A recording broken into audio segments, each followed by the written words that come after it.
Hello and welcome to today's almost daily devotion. We're in the book of Acts, chapter 17. We're going to start with the 16th verse, and it goes like this. While Paul waited for them in Athens, he was deeply distressed to find that the city was flooded with idols. He began to interact with the Jews and Gentile God worshippers in the synagogue. He also addressed whoever happened to be in the marketplace each day. Certain Epicurean and Stoic philosophers engaged him in discussion too.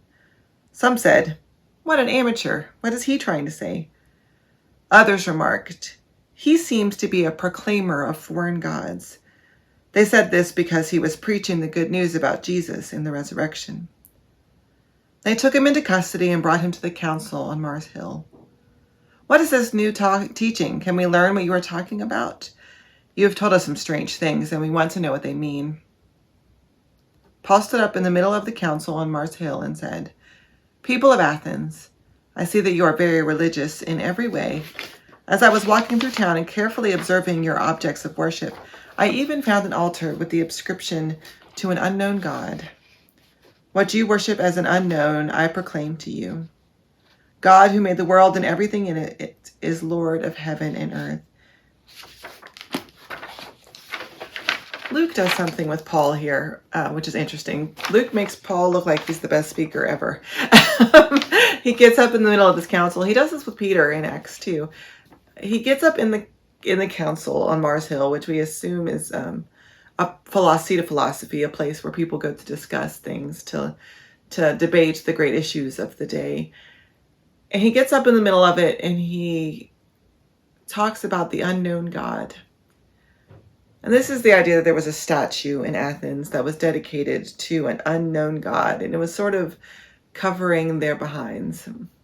Just in case they missed a god in their pantheon of gods, they had this statue to the unknown God, the one that they didn't yet know, or just in case they missed somebody. And Paul says that this unknown God is the God, that they were worshiping the God of Jesus, the God of Abraham, Isaac, and Jacob, and they just didn't know it. Now, in a lot of ways, this is the model of evangelism. Now, evangelism has gotten sort of to be a dirty word in some circles of Christianity, partly because it's become so connected to a political movement. People don't like to talk about being an evangelical or being evangelistic or evangelism because they think it locks them into a particular political point of view.